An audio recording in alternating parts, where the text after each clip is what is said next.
Nakime. Dia adalah salah satu iblis bulan atas. Nakime menempati peringkat kelima dalam jajaran iblis bulan atas setelah Gyoko dikalahkan. Sebagai seorang iblis, Nakime memiliki tugas yang paling berbeda dengan iblis lainnya. Pada umumnya, para iblis berkelana mencari mangsa ke penjuru daerah. Akan tetapi, Nakime malah tak pernah melakukan hal tersebut. Ia ditugaskan khusus oleh Muzan untuk mengendalikan kastil iblis. Ketika Muzan atau iblis yang lainnya akan menuju suatu tempat yang jauh, biasanya akan dibantu oleh Nakime melalui kastil iblis yang ia kendalikan. Tapi meskipun Nakime hanya berdiam diri di kastil, ia juga bisa melakukan pengintaian menggunakan teknik darah iblisnya. Nakime memiliki rambut warna hitam, dan yukata yang dipakainya pun berwarna hitam. Ia memiliki ciri khas tersendiri sebagai iblis, yaitu Nakime selalu memegang alat musik biwa. Tinggi serta berat badannya adalah 155 cm dan 41 kg. Nah, kira-kira seperti apakah masa lalunya? Oke sob, mari kita simak bersama-sama kisah hidup Nakime yang akan menceritakan secara lengkap dan jelas. So, welcome to Opsanime.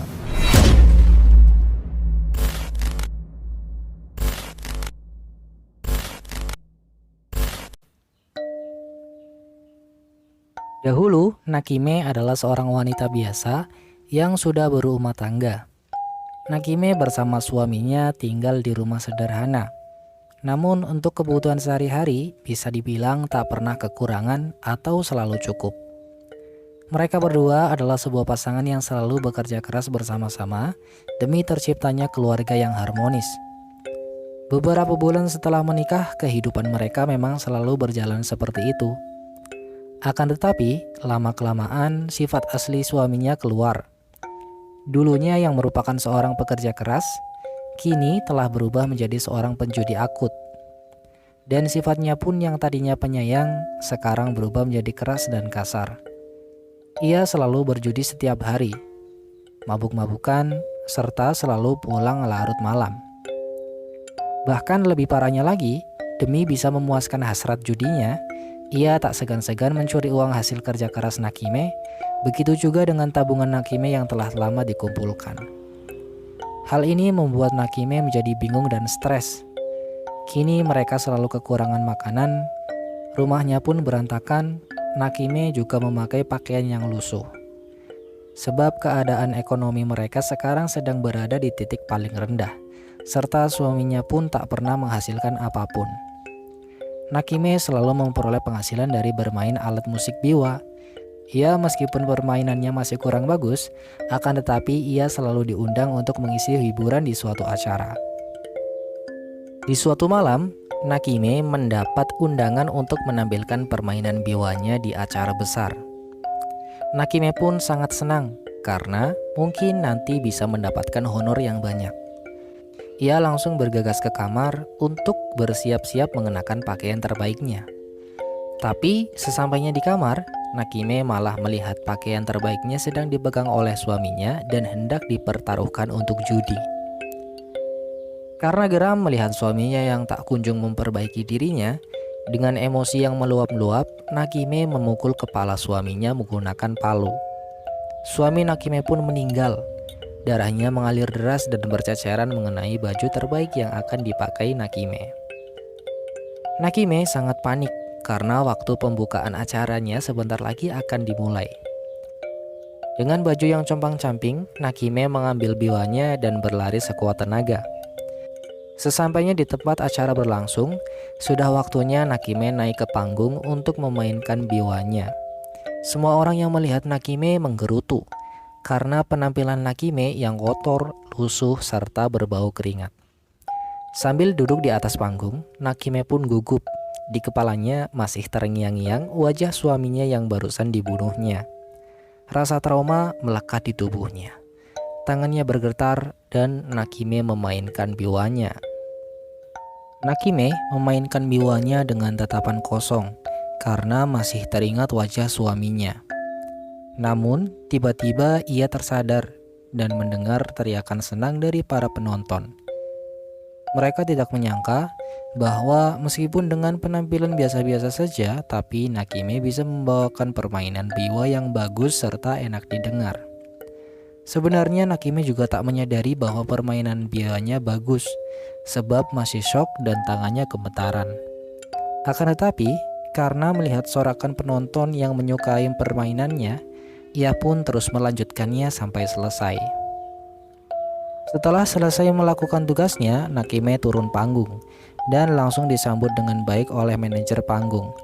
Nakime dipuji berkali-kali berkat permainan biwanya yang sangat bagus. Akhirnya Nakime pun mendapatkan honor yang banyak.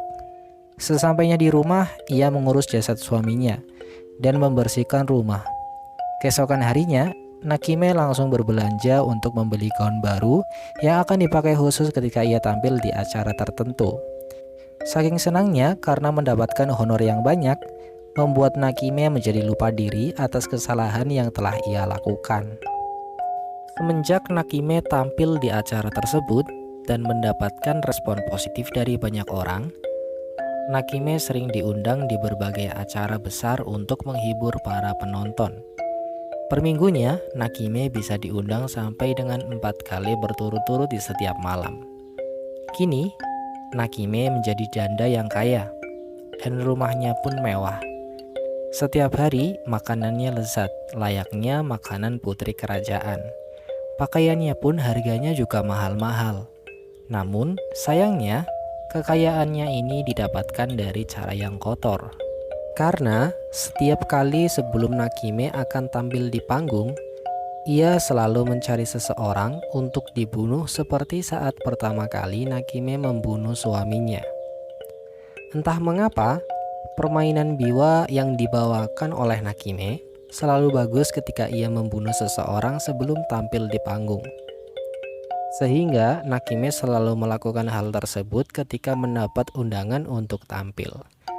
Hal ini telah berulang kali Nakime lakukan, bahkan telah bertahun-tahun terlewati. Karena telah lupa diri dan tergiur akan banyaknya harta, Nakime tak peduli lagi dengan rasa bersalah. Selama ia mendapatkan apa yang diinginkannya, Nakime akan terus melakukan hal tersebut meskipun banyak orang harus menerima nasib buruk. Di suatu hari, Nakime mendapatkan undangan lagi, dan seperti biasa, ia mencari orang untuk dibunuh sebelum naik ke panggung. Kebetulan, yang menjadi incarannya kali ini adalah Muzan. Muzan tahu bahwa ia diikuti oleh Nakime dari belakang. Oleh karena itu, ia berjalan cepat lalu bersembunyi. Tadinya, Nakime kesulitan saat mencari Muzan karena tiba-tiba menghilang. Tapi tak lama kemudian, ia berhasil menemukan Muzan dan hampir membunuh Muzan dengan palu. Namun dengan mudah, Muzan mengalahkan Nakime. Muzan sangat terkesan dengan bakat mencari Nakime, sehingga ia menawarkan kepada Nakime untuk menjadi iblis, dengan iming-iming bahwa Nakime akan selalu tampil di panggung, hidup tanpa perlu lelah, dan akan selalu memainkan biwanya. Mendengar perkataan tersebut, akhirnya Nakime pun setuju. Lalu ia pun diubah menjadi iblis oleh Muzan. Beratus-ratus tahun Nakime telah menjadi iblis. Ia menjaga dan menguasai kastil iblis dengan membunyikan biwanya. Ia dapat memanggil dan memindahkan iblis sesuai yang Muzan inginkan. Ia juga dapat menggerakkan seluruh bangunan kastil iblis sesuka hatinya. Tadinya, Nakime hanyalah iblis biasa. Namun setelah Gyoko dikalahkan, ia diangkat menjadi salah satu iblis bulan atas dan menempati posisi kelima. Saat perang melawan dua pilar yaitu Iguro Obanai dan Mitsuri Kanroji, Nakime sama sekali tidak kewalahan. Malahan, dua pilar tersebut dibuat tak berkutik karena teknik darak iblisnya. Namun akhirnya, Nakime dikalahkan oleh Yushiro dan dibunuh oleh Muzan. Nah, itu dia sob, kisah hidup Nakime dari awal sampai akhir hidupnya. Semoga dapat dipahami oleh teman-teman semua. Oke sob, sekian untuk kesempatan kali ini. Mimin pamit undur diri. Jangan lupa like, comment, dan subscribe. Wassalamualaikum warahmatullahi wabarakatuh.